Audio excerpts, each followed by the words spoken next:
Hello friends, ഏവർക്കും പുതിയ വീഡിയോയിലേക്ക് നമസ്കാരം. തലവൻ എന്ന ചിത്രത്തിൻ്റെ ഏറ്റവും പ്രധാനപ്പെട്ട OTT അപ്ഡേഷനാണ് ഇന്നൊരു വീഡിയോ ഭാഗത്ത്.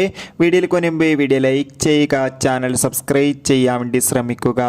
ആസിഫ് അലി, ബിജു മേനോൻ എന്നൊക്കെ പ്രധാന കഥാപാത്രങ്ങളായ ചിത്രമായിരുന്നു തലവൻ. ചിത്രത്തിന് മികച്ച വിജയം തന്നെ സ്വന്തമാക്കാൻ വേണ്ടി സാധിച്ചിട്ടുണ്ടായിരുന്നു. അതുകൊണ്ട് തന്നെ എല്ലാ സിനിമാ പ്രേമികളും ഒരേപോലെയായിരുന്നു ചിത്രത്തിൻ്റെ OTT റിലീസിനായി കാത്തിരുന്നത്. ചിത്രത്തിൻ്റെ OTT അവകാശങ്ങളൊക്കെ സോണി ലീവ് എന്ന OTT പ്ലാറ്റ്ഫോം സ്വന്തമാക്കിയെന്ന് കൺഫേം ആക്കിയിട്ടുണ്ട്. അതുകൊണ്ട് തന്നെ ഏവരുമേറെ ആകാംക്ഷയോടെയാണ് OTT റിലീസിനായി കാത്തിരിക്കുന്നത്. ഇപ്പോൾ തലവൻ എന്ന ചിത്രത്തിൻ്റെ ഏറ്റവും പ്രധാനപ്പെട്ട OTT അപ്ഡേഷൻ പുറത്തുവന്നിരിക്കുകയാണ്. ചിത്രം ഈ വരുന്ന സെപ്റ്റംബർ മാസം 12-ാം തീയതി സോണി ലീവ് എന്ന OTT പ്ലാറ്റ്ഫോമിലൂടെ OTT റിലീസ് ചെയ്യുമെന്നാണ് അറിയാൻ വേണ്ടി സാധിച്ചിട്ടുള്ളത്. എന്തായാലും ചിത്രത്തിൻ്റെ OTT റിലീസിനായി നമുക്ക് കാത്തിരിക്കാം. ചിത്രം കണ്ടവരുടെ അഭിപ്രായം കമൻറ്റ് ചെയ്യുക. കൂടുതൽ സിനിമാ വാർത്തകൾക്കായി ചാനൽ ഇപ്പോൾ തന്നെ സബ്സ്ക്രൈബ് ചെയ്യുക.